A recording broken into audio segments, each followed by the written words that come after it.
بالله من الشيطان الرجيم بسم الله الرحمن الرحيم الحمد لله الذي لا يبلغ مدحته القائلون ولا يحصي نغماءه العادون ولا يؤدي حقه المجتهدون الذي ليس لصفته حد محدود ولا نعت موجود ولا وقت معدود ولا أجل ممدود فطر الخلائق بقدرته ونشر الرياح برحمته والصلاة والسلام على الرسول المسدد المصطفى الأمجد المحمود الأحمد سيدنا ومولانا ومولى الكونين جد الحسن والحسين وعاني والقاسم محمد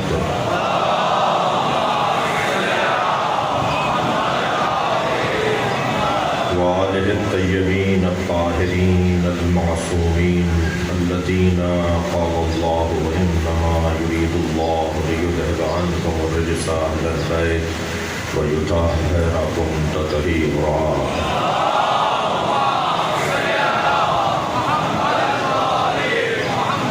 ولعنة الله على أعدائهم أجمعين من يوم عداوتهم إلى قيام يوم الدين أما بعد قال الحكيم في قرآن الكريم بسم الله الرحمن الرحيم إن هذا لهو البلاء المبين وفديناه بذبح عظيم سلام على إبراهيم صلوات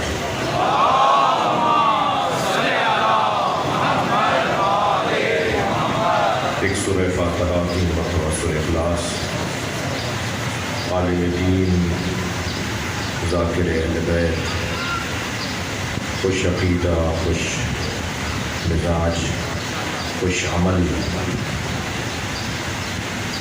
اسلاف کی تہذیب کے ترجمان یعنی علامہ مولانا سید ذوالفقار حسین نقوی رحم اللہ من قرأ الفاتحہ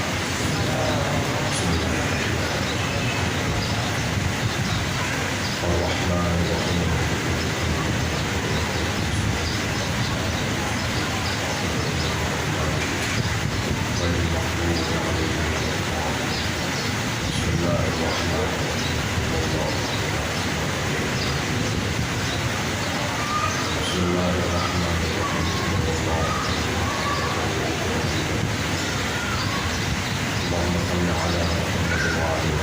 صلوات دیا کریں گے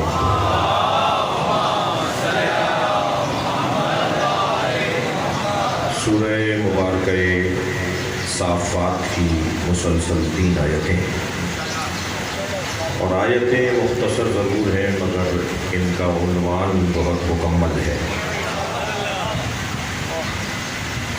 اللہ کا نظام بہت روشن ہے اس کی نہ کسی سے رشتہ داری ہے اور نہ ہی اس کا کسی سے پڑوس ہے پڑوس اور رشتہ داری کی بنیاد پر کچھ استثناءات لاگو ہوتے ہیں پڑوسی ہے چاہے کافر ہو رشتہ دار ہے چاہے عقیدے کا خراب ہو لہذا صلہ رحمی اور پڑوس ہمسائیگی یہ 2 چیزیں ایسی ہیں جو انسان کے ہاتھ باندھ دیتی ہیں اللہ کی نہ کسی سے رشتہ داری ہے نہ اللہ کا کسی سے پڑوس ہے رشتہ داری نہیں ہے کہہ دیا لم یلد ولم یولد پڑوس نہیں ہے کہہ دیا علی کل شیء محیط وہ ہر جگہ پر ہے کسی ایک جگہ پر نہیں ہے اور جس کمزوری کو بندگی کے لیے اور بندوں کے لیے اللہ نے حسن قرار دیا اور وہ اللہ کے لیے حسن نہیں تھا اللہ نہیں چاہتا تھا کہ اس کے حبیب اور اس حبیب کے گھر والوں کے لیے بھی یہ عنوان بنے لہذا کہلوا دیا کہ وما محمد ابا احد من رجالکم میرا جب یہ آیت نازل ہوئی تو جناب زہرا نے پہلی مرتبہ یا رسول اللہ کہہ کر سلام کیا،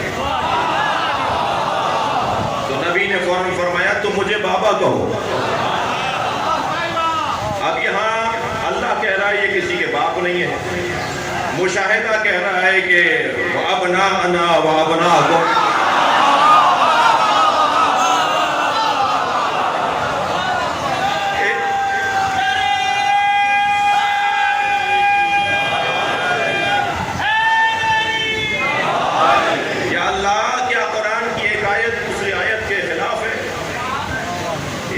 ہمیں کچھ کہتی نظر آ رہی ہے اور دوسری آیت کچھ اور میرے بچوں جوانوں، اگر کوئی قرآن میں تضاد سمجھے تو سمجھو اس کے دماغ میں تضاد ہے، قرآن میں تضاد نہیں ہے۔ قرآن کی ایک آیت بغیر مفسر کے سمجھ میں نہیں آ سکتی۔ یہ کون ہے جو کہہ رہا ہے ہمیں قرآن کافی ہے؟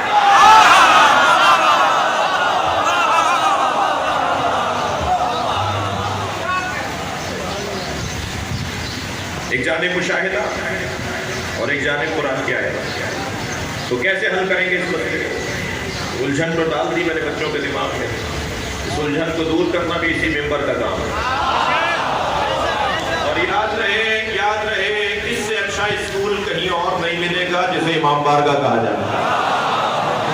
دنیا کے تعلیمی ادارے تنگ ہیں، حیران ہیں، پریشان ہیں کہ ایسا بھی کوئی تعلیمی نظام ہوگا جہاں یہ چھوٹا سا بچہ بھی سیکھنے آیا ہے، وہ عالم دین بھی کچھ لینے آیا ہے، ڈاکٹر بھی بیٹھے ہیں اور انجینئر بھی بیٹھے ہیں اور لکڑی بیچنے والا بھی بیٹھا ہے اور جوتیاں بنانے والے بھی بیٹھا ہے، فیکٹری کا مالک بھی ہے اور اس کے نوکر بھی ہیں۔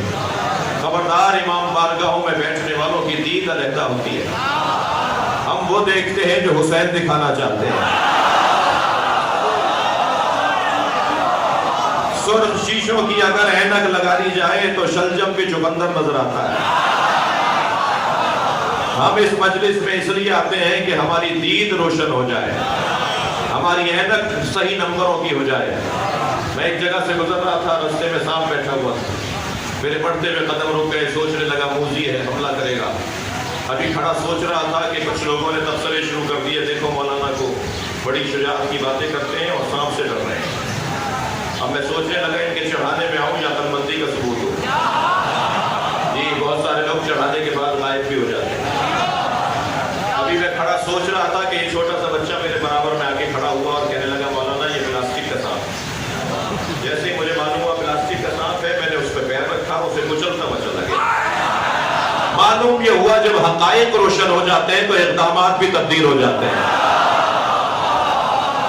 ساری دنیا جس عزیز سے ڈر رہی تھی، حسین اس کی حقیقت کو جانتے تھے۔ صلوات پڑھے محمد و آل محمد۔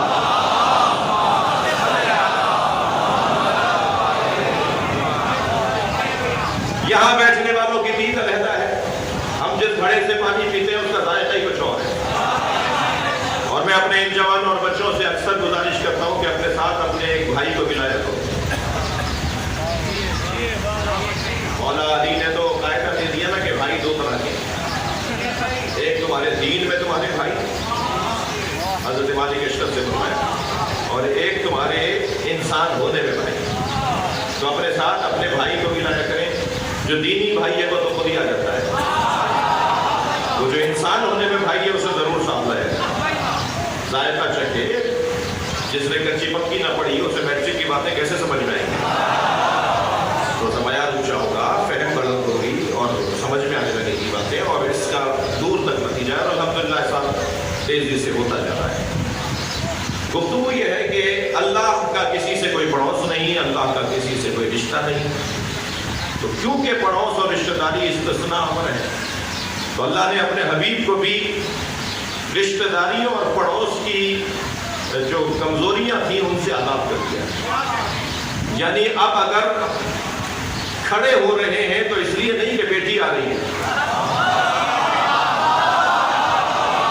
اب اگر سجدے کو طول دے رہے ہیں تو اس لیے نہیں کہ نواسا بیٹھا ہے، بلکہ یہ سب کام اس لیے ہو رہا ہے کہ اللہ چاہتا ہے کہ سیدہ کے لیے کھڑے ہو جاؤ۔ وَمَا مُحَمَّدٌ أَبَا أَحَدٍ مِّن رِجَالِكُمْ وَلَٰكِنَّ رَسُولَ اللَّهِ۔ یہ جو کچھ کر رہے ہیں وہ رسالت کے رشتے سے کر رہے ہیں جی. اگر احترام کر رہے ہیں تو رسالت کا تقاضا ہے, اگر پیار کر رہے ہیں تو رسالت کا تقاضا ہے. یہ کرسی میرے بھائیوں نے علامہ ذوالفقار حسین نقوی کی مجلس ترہیم کے لیے مجھے دی ہے. میں یہاں آنے کے بعد کسی بچے سے کہوں بیٹا تم مجلس پڑھو تو شاید کچھ دیر تک تو یہ برداشت کر لیں, اس کے بعد مجھے کہیں گے مولانا آپ کو ممبر دیا تھا, یہ اختیار نہیں دیا تھا کہ آپ جسے چاہیں بیٹھا دیں.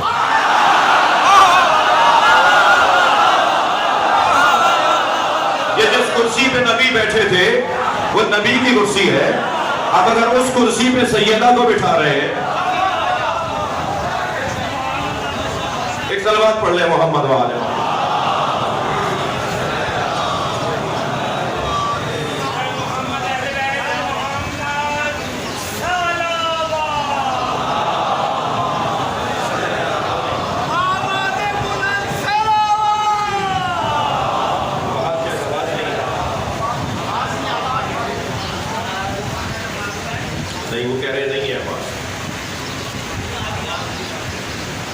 سلوات نبی کی ذات کریے,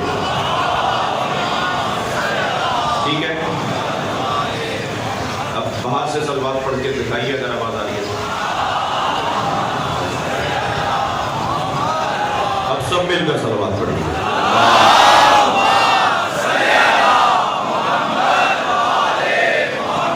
وقت میرے پاس بہت تنگ ہے, مجھے بہت ساری باتیں کرنی ہیں. یہ قدیمی امام بارگاہ ہے, اس امام بارگاہ کی شہرت پورے پاکستان میں ہے, اور ایک طویل مدت تک علامہ ذوالفقار حسین نقوی اللہ مقامہ نے اس ممبر کا حق ادا کیا. اور اللہ کا نظام ہے کہ جب وہ کوئی آیت اٹھاتا ہے تو یا اس جیسی لاتا ہے یا اس سے اچھی لاتا ہے. مایوس ہونے والے کو تو شیعہ کہا ہی نہیں جاتا. ہم مایوس نہیں ہیں, ہم اور آپ نہیں تھے, عزاداری تھی. ہم نہیں رہیں گے, عزاداری رہے گی. خبردار اس بنیاد پر نہ کوئی بانی تکبر کرے اور نہ کوئی خطیب متکبر بنے, بلکہ مولا کا شکر ادا کرے کہ عزت عطا کی ہے ممبر پہ بیٹھنے کی. اس سال محرم میں حضرت علامہ افسر نقوی صاحب حفظہ اللہ خطاب فرمائیں گے اور احباب استفادہ فرمائیں گے. بہت ہی مضبوط, بہت ہی عمدہ خطابت ہے, بہت اچھے مطالب ہیں اور ممبر پر جچتے بھی ہیں, اچھے بھی لگتے ہیں. اور ایک اچھا چہرہ ہے اور انشاءاللہ یہ چہرہ, ان کا اچھا چہرہ ملت کے اچھے چہرے میں تبدیل ہوگا اور ہماری تصویر اور نکھرتی چلی جائے گی. میں بھی آپ کا ایک چھوٹا سا نوکر ہوں, پوری دنیا میں اسی ہولیے میں پھرتا ہوں, اسی لباس میں پھرتا ہوں, اور اس کا مطلب یہی ہے کہ کسی طرح اچھی ترجمانی کی جا سکے. اور ہر سفر میں کوئی نہ کوئی برابر میں آ کے بیٹھتا ہے اور کہتا ہے شیعہ مولوی آپ سے سوال کر لوں, تو میں پہلا جواب تو یہ دیتا ہوں کہ میں پہن کے اس لیے پھر رہا ہوں کہ آپ سوال کر رہے ہیں. ہم سے ہمارے بارے میں نہیں پوچھتے اور خود سے طے کر لیتے. کالے کپڑے میں پہنتا ہوں, تشریح کوئی اور کرتا ہے. میں بتاؤں گا نا کہ میں کیوں پہنتا ہوں. یہ ماتم میں کرتا ہوں, جوابات کوئی اور دے رہا ہے, تو ہم جواب دیں گے کہ ماتم ہم کیوں کرتے ہیں. یا علی مدد میں بولتا ہوں, جو بولتے نہیں ہیں وہ کہہ رہے ہیں کہ شرک ہے. دلیل تو مجھ سے مانگی جائے.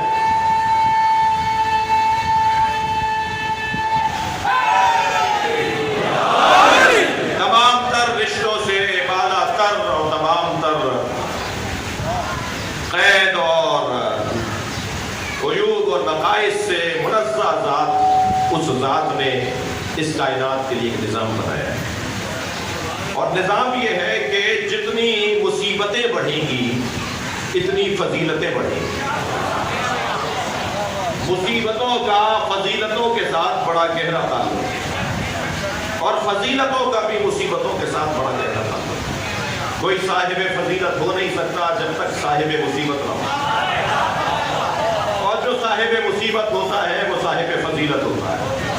لہذا یہ جوان سوال نہ کرے کہ کب تک مارے جائیں گے. کب تک جنازے اٹھائیں گے؟ مختصر جواب یہ ہے کہ جب تک چھتوں پہ علم لگے ہوئے مارے جائیں گے،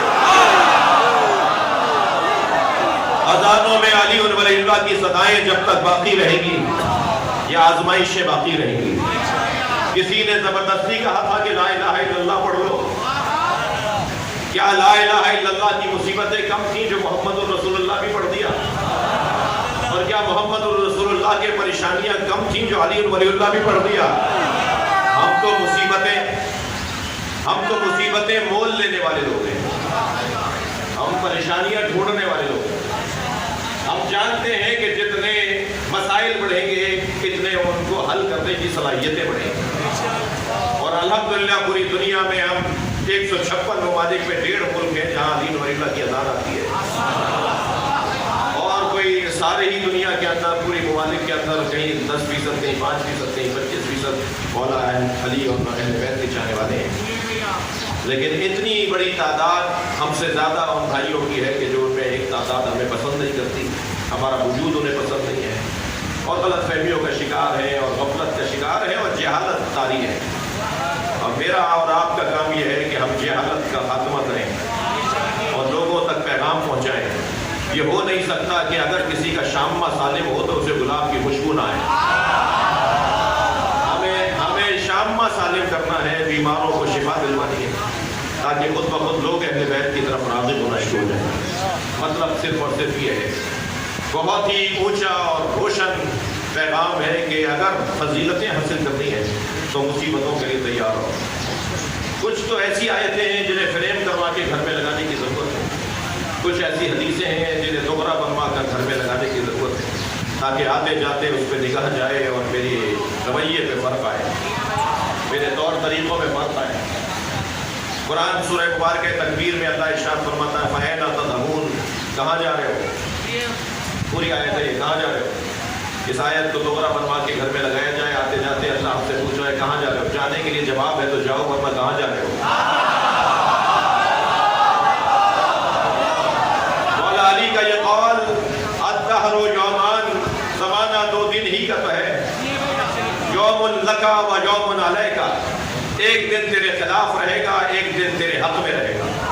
تو جس دن حق میں ہو تو تیاری رہنی چاہیے کہ کل خلاف آنے والا ہے، اور جس دن خلاف ہو تو تیاری رہنی چاہیے اور صبر کرنا چاہیے کہ کل حق میں آنے والا ہے۔ ایک جیسا دور نہیں رہتا، وقت گزر جاتا ہے، وقت ایک جیسا باقی نہیں رہتا، لہذا ہم اس ایجنڈے کے ساتھ اور اس نظریے کے ساتھ جینے کا سلیقہ رکھتے ہیں کہ مصیبتوں کا فضیلتوں کے ساتھ بڑا گہرا تعلق ہے۔ مصیبتوں کی تاریخ اور مصیبتوں کے عنوانات پہ جب غور کریں گے تو ہمیں مصیبتوں کے ساتھ مصیبت زدہ، مصیبت میں مبتلا، مصیبت خوردہ، مصیبت کا شکار، مصیبت مول لینے والوں کے بھی نام ڈھونڈنے ہوں گے، تاکہ ہم دیکھ سکیں کہ کس نے مصیبت کا کیسے مقابلہ کیا۔ فہرست بڑی طویل ہے، میں حضرت ایوب کے قصے کی طرف نہیں جا رہا، مگر اللہ نے جسے سب سے بڑی مصیبت میں مبتلا بتایا وہ حضرت ابراہیم ہے۔ ان هذا لهو البلاء المبین، یہ سب سے بڑی مصیبت تھی جو ہم نے ابراہیم پر ڈالی۔ وہ کون سی سب سے بڑی مصیبت تھی؟ حضرت ابراہیم کو اللہ نے 3 مصیبتوں میں، 3 آزمائشوں میں مبتلا کیا۔ سب سے پہلی آزمائش، مال اللہ کی راہ میں دے دیا، سب کچھ مال کی صورت میں اللہ کی بارگاہ میں پیش کر دیا۔ جبریل نے ساری بکریاں، جانور، چوپائے واپس کرتے ہوئے کہا کہ اللہ تمہارا دل دیکھنا چاہتے تھے، اللہ کو تمہارے جانور نہیں چاہیے۔ پھر حضرت ابراہیم کی آزمائش شروع ہوئی اپنی جان کے حوالے سے، اور حضرت ابراہیم نے اپنی جان دینے کے لیے خود کو پیش کر دیا، جا کے بت خانے کے بت توڑ ڈالے، کسی کا بازو توڑا، کسی کی آنکھ توڑی، کسی کی ناک کاٹی، اور ایک بڑے بت کے گلے میں کلاڑی لٹکا دی۔ اور جب یہ سارا شہر تہوار منا کر واپس آیا، سب گئے ہوئے تھے شہر سے باہر، جب واپس آئے اور بت خانے میں پوجا کے لیے گئے تو یہ دیکھا کہ سارے بت ٹوٹے ہوئے ہیں اور ایک بڑے بت کے گلے میں کلاڑی لٹکی ہے۔ تو سب نے بے ساختہ کہا کہ ہو نہ ہو یہ اسی جوان کا کام ہے جو قال لہ ابراہیم، جسے ابراہیم کہا جاتا ہے۔ اچھا، اس کا مطلب یہ ہے کہ انہوں نے دیکھا نہیں تھا، کام بتا رہا ہے کہ کس کا ہے۔ تو یہ بڑا پیغام بتانے کی ضرورت نہیں ہے کہ کیا کس نے، روش بتائے گی کہ کس کی روش ہے۔ اہل بیت کا چاہنے والا منہ سے نہیں بولتا کہ میں شیعہ ہوں، سارا محلہ کہتا ہے امانت اس کے پاس رکھو، والی والا ہے، وہ خیانت نہیں کرتا۔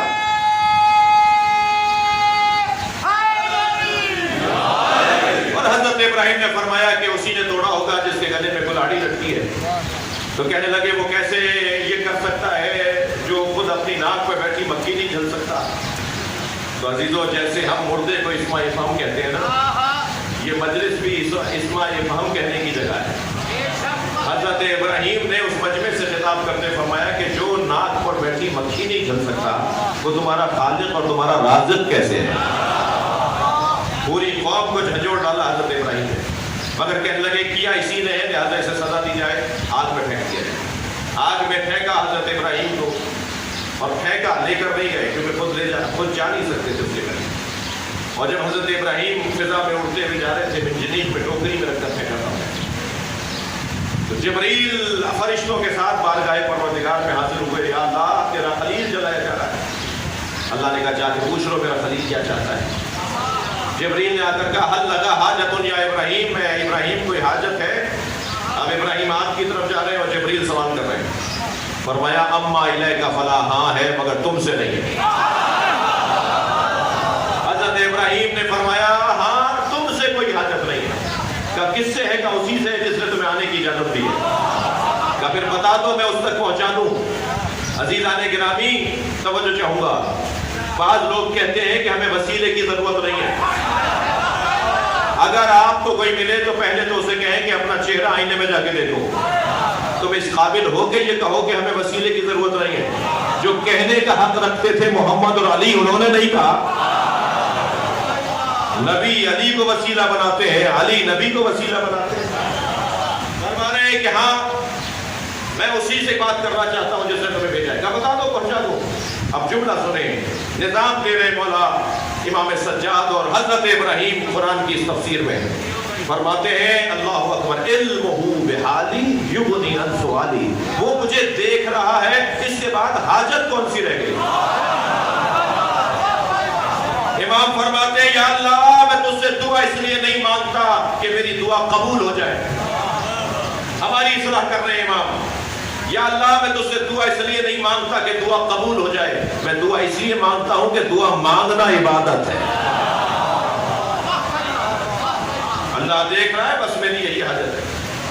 اور جیسے ہی عقیدہ حضرت ابراہیم اور اللہ کی خاطر جلنے کو قبول کرنا اللہ نے دیکھ لیا، آگ گلزار ہو گئی۔ بدن نہیں لیا حضرت ابراہیم کا اللہ نے، جانور نہیں لیے حضرت ابراہیم کے اللہ نے۔ اب سب سے بڑی قیمت انسان کے پاس اور دولت سرمایہ اولاد ہے۔ کہا اسماعیل کے گلے پہ چھری چلا دو۔ چھری چلا دی، چھری چلا دی۔ انہوں نے کام اپنا پورا کیا۔ جب چھری چلاتے تھے چھری الٹی ہو جاتی، پٹی کھول کے دیکھتے تھے یہ کیوں نہیں ذبح کر رہی، کیوں نہیں کاٹ رہی، تو دیکھتے تھے الٹی رکھی ہے۔ پھر سیدھا رکھتے تھے، پھر چلاتے تھے، پھر وہ نہیں چلتی تھی، پھر دیکھتے تھے تو الٹی ہوتی۔ تو لوہے سے بولنے لگے۔ میں ایک جگہ خطاب کر رہا تھا کہ ذوالفقار مولا علی سے باتیں کرتی تھی، تو ممبر سے اترا تو ایک صاحب نے روک لیا، مولانا کیا باتیں کر رہے ہیں؟ لوہا بولے گا۔ میں نے کہا آپ کا قصور نہیں ہے، جس معاشرے میں انسان انسان کی بولی نہ سمجھے۔ صلوات پڑھے محمد و آل محمد۔ حضرت ابراہیم نے چھری سے کہا، حضرت ابراہیم نے چھری سے کہا کہ تجھے سیدھا رکھتا ہوں تو الٹی کیوں ہو جاتی ہے؟ تو لوہے کا ٹکڑا چاقو چھری بولی الخلیل امرنی والجلیل نہانی، خلیل امر کرتا ہے اور جلیل روک دیتا ہے۔ یا اللہ کیا میری قربانی قبول نہیں ہے؟ پھر ابراہیم نے چھری چلائی اور چھری چلی، گلا کٹتا ہوا محسوس ہو گیا۔ پٹی کھول کر دیکھا تو حضرت اسماعیل برابر میں کھڑے تھے۔ حضرت اسماعیل کی جگہ ایک دومبا ذبح ہو گیا تھا۔ اسے اللہ نے کہا وَفَدَيْنَاهُ بِذِبْحٍ عَظِيمٍ، اے ابراہیم قربانی تو بڑی دے دی مگر ہمیں اس سے بڑی قربانی چاہیے۔ ہم اس قربانی کو مؤخر کر رہے ہیں، بڑی قربانی۔ اب کچھ قرآن نافہم لوگوں نے لکھ دیا کہ ذبح عظیم سے مراد وہ جنت کا دمبا ہے۔ کیونکہ وہ عظیم الجثہ تھا، جنت کی گھاس کھا کھا کے موٹا ہو گیا، تو قرآن نے اسے عظیم کہا یعنی موٹا۔ یہ موٹا دمبا تھا جو حضرت اسماعیل کی جگہ ذبح ہو گیا۔ میں تو یہاں زیادہ رکنے کا عادی نہیں ہوں ایسی بحثوں میں، ایک جملہ کہہ کر سادہ سا آدمی ہوں، ایک جملہ کہتے آگے بڑھوں۔ جو حضرت اسماعیل کی قربانی پر بڑی قربانی کو دمبا مان لے، ان کا ہی حق ہے کہ وہ ہر واہیات کو ولی مان لے مگر علی کو ولی نہ۔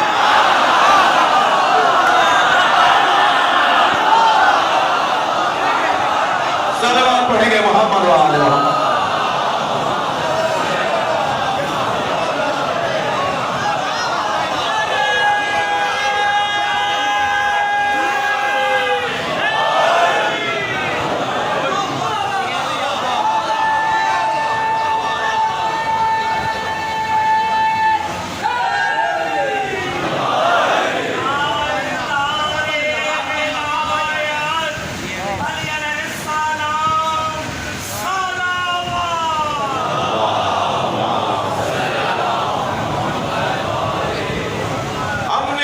قربانی کو بڑی قربانی پر موقع کر دیا۔ علامہ اقبال کے شہر میں مجلس پڑھ رہا ہوں، وہ کہتے ہیں اللہ اللہ بائے بسم اللہ پہ در، بے کے نیچے کا نقطہ با، اللہ اللہ بائے بسم اللہ پہ در، مانیے ذبح عظیم آمد پہ سر۔ اور قرآن میں جو ذبح عظیم کا اللہ نے عنوان دیا ہے وہ ہے بیٹا حسین۔ باپ نقطہ باپ، بیٹا مانیے ذبح عظیم۔ ہم نے بڑی قربانی پر موقع کر دیا، ایک بڑی قربانی چاہیے، توجہ چاہوں گا۔ حضرت ابراہیم کا مال اللہ نے واپس کیا مگر حسین کا رکھ لیا۔ حضرت ابراہیم کی جان اللہ نے واپس کر دی مگر حسین کی رکھ لی۔ حضرت ابراہیم کی اولاد اللہ نے واپس کر دی مگر حسین مولا کی رکھ لی۔ کیا فرق ہے حسین اور ابراہیم؟ مثال دے رہا ہوں اور یہی سے اپنے مسائل۔ آپ اپنے 2 سالہ بچے کے لیے ٹافی لائیے، وہ ٹافی ریپر کھول کے کھانے لگے تو اس سے کہیے مجھے دے دو، اول تو وہ دے گا نہیں، اور اگر دے دے تو آپ کھائیں گے، اور اگر آپ نے بچے کی ٹافی کھا لی تو سارا معاشرہ کہے گا کہ انہیں دیکھو یہ بچے کی ٹافی کھا گئے، جبکہ آپ کتنا ہی کہتے رہے کہ ہم ہی لائے تھے، ہم ہی نے دلوائی۔ بچے کی ٹافی آپ نے جب وہ 2 سال کا تھا نہیں کھائی۔ یہی بچہ جب 30 سال کا ہو جائے گا، ڈائریکٹر لگ جائے گا، گورنر لگ جائے گا، وزیر ہو جائے گا، افسر ہو جائے گا 21ویں گریڈ کا، یہ ابا کے لیے دوائیاں لائے گا، آپ کے لیے آپ رکھ لیں گے، جوڑے بیڑے بنا کے لائے گا، آپ رکھ لیں گے، آپ کو گاڑی خرید کے دے گا، آپ لے لیں گے۔ 20 سال 30 سال پہلے آپ نے ٹرافی نہیں دی، 30 سال کے بعد وہ جو دے رہا ہے وہ آپ لے رہے ہیں۔ یہ کیا بچہ بدل گیا؟ کیا ہو گیا؟ یہ فرق بدل گیا۔ یہی عزیزان گرامی فرق ہے حضرت ابراہیم اور امام حسین میں۔ ابراہیم بندگی کا بچپنا ہے، حسین بندگی کی جوانی ہے۔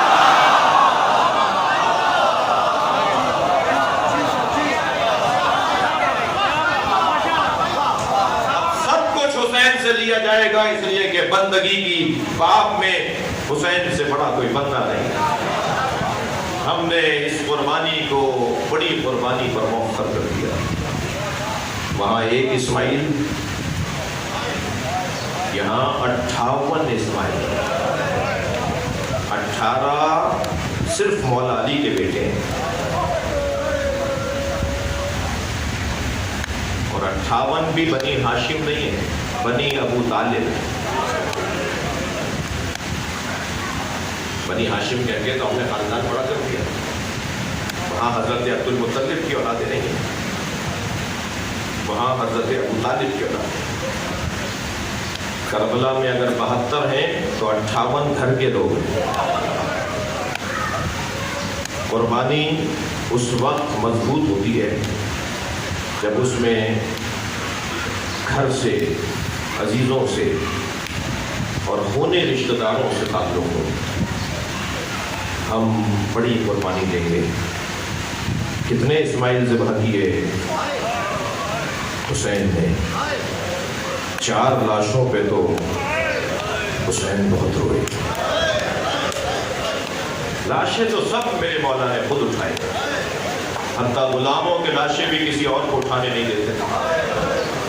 اگر کوئی بڑھ کر مانگتا تھا مولا اسے میں اٹھاؤں تو فرماتے تھے یہ میرا مہمان ہے۔ یہی تو رونے کا مقام ہے کہ جس نے سارے لاشیں اٹھائے اس کا لاشا کسی نے نہ اٹھایا، بے گور و کفن لاشا رہا۔ لاشیں میرے مولا نے بہت اٹھائے مگر عزاداروں 4 لاشوں پہ حسین بہت روئے، آنکھوں سے آنسو تھمتے نہیں تھے۔ لاشوں کے نام سنیے، ان میں پہلا اور ایک لاشا حضرت قاسم کا لاشا۔ اجرکم اللہ، آپ کی آوازیں بلند ہیں، کسی غم میں اللہ نہ رلائے، سوائے غم اہل بیت میں ہمیں رونے اور رلانے والوں میں قرار دے۔ حضرت قاسم کا پامال لاشا لے آئے۔ جب بھی کبھی لاشا لاتے تھے تو خیمہ گاہ کے باہر اس لاشے کی وارث بی بی کھڑی ہوتی تھی، پڑھ کر استقبال کرتی تھی۔ مگر یہ عجیب منظر ہے کہ قاسم کا لاشا ہے مگر ماں نہیں ہے۔ مجلس میں خواتین بھی بیٹھی ہیں، بیویاں بیٹھی ہیں۔ امام نے تعجب سے پوچھا بہن زینب، بھابی ام فروہ کہاں ہے؟ تو جناب زینب سے بی بی نے کہا، ایک بی بی نے آواز دے کر کہا، بی بی جب قاسم کی شہادت کی خبر آئی تھی تو ام فروہ پشت خیمہ پر چلی گئی، اب جا کر جو دیکھا تو پیشانی سجدے میں ہے اور جناب ام فروہ تسبیح پڑھ رہی ہے، شکران شکرا، اجرکم اللہ، اجرکم اللہ، یا اللہ تیرا شکر ہے تو نے میری قربانی قبول کر۔ جیسے سجدہ مکمل ہوا تو بی بی زینب کی آواز آئی، بھابی آپ کو حسین بلا رہے ہیں۔ آئی وہاں جہاں قاسم کا لاشا رکھا تھا، بچے کا پامال لاشا دیکھا، امام گردن جھکائے کھڑے تھے۔ تو پہلے تو امام حسین کو دیکھ کر کہا، اے میرے مولا حسین، اپنا سینہ چوڑا کیجئے، اپنی گردن بلند کیجئے۔ مجھے یہ عزت ملی ہے کہ میرے بچے نے دودھ کی لاج رکھی ہے، بس میری آرزو اتنی ہے کہ مجھے اس کا خون بھرا کرتا دے دیجئے۔ امام نے نہیں پوچھا بھابی اس کرتے کا کیا کریں گی جو تار تار ہو گیا، جو چاک چاک ہو گیا، گھوڑوں کے ٹانگوں سے پھٹ گیا، چاک چاک ہو گیا، مگر ماں کی آرزو تھی۔ کچھ ہی دیر بعد وہ خون بھرا کرتا امام حسین نے دے دیا۔ بی بی نے اسے خیمے میں لے جا کے رکھ دیا۔ قافلہ کوفہ سے شام گیا، شام میں اسیر رہا، اسیرے سے رہائی کے موقع پہ کربلا سے مدینہ گیا۔ جب مدینے پہنچے تو سب کے ہاتھ میں اپنی اپنی گٹھڑی تھی۔ حضرت ام فروہ نے اپنی گٹھڑی سینے سے لگائی ہوئی تھی، فرمانے لگی میرا اونٹ جنت البقیع لے جاؤ۔ جنت البقیع پہنچی، امام حسن کی قبر کے برابر میں بیٹھی، گٹھڑی کھولی، خون بھرا کرتا نکالا، قبر امام حسن پر پھیلا دیا اور کہا ہے میرے والی تمہارے بچے کی نشانی لے کر آئے۔ اجرکم اللہ، اجرکم اللہ۔ مجلس میں جب بیٹھا کریں تو تکلف نہ کیا کریں۔ جب آپ بلند آواز سے روتے ہیں، جب آپ بلند آواز سے روتے ہیں، امام جعفر صادق دعا دیتے ہیں، یا اللہ یہ ہمارے عمر کو زندہ کر رہے ہیں۔ اجرکم اللہ۔ دوسرا لاشا جس پہ حسین بہت روئے وہ لاشا عباس کا لاشا۔ اجرکم اللہ۔ اپنے بھائی کا لاشا نہر کے کنارے چھوڑ آئے، مڑ مڑ کے لاشے کو دیکھتے رہے۔ تیسرا لاشا، رو رہے نا آپ، خواتین ہیں، بچوں والی مائیں بیٹھی ہیں۔ تیسرا لاشا چھوٹا بہت تھا مگر حسین سے اٹھتا نہیں تھا، کبھی آگے جاتے تھے انا للہ، کبھی الٹے پیر واپس آتے تھے رضن بقضائہ و تسلیما لامرہ۔ بہت گریہ ہو گیا، مجھ سے فرمائش کی گئی، خواہش کی گئی، مجھے حکم دیا گیا جو اب مسائب پڑھنے جا رہا ہوں۔ ایک اور لاشا بھی ہے جس پہ حسین کی آنکھوں کا نور چلا گیا۔ اجرکم اللہ، اجرکم اللہ۔ ایک اور لاشا بھی ہے جسے نگاہیں بھر کے حسین دیکھتے تھے اور کہتے تھے جب میں تمہیں دیکھتا ہوں مجھے بڑے نانا یاد آ جاتے ہیں۔ ایک اور لاشا بھی ہے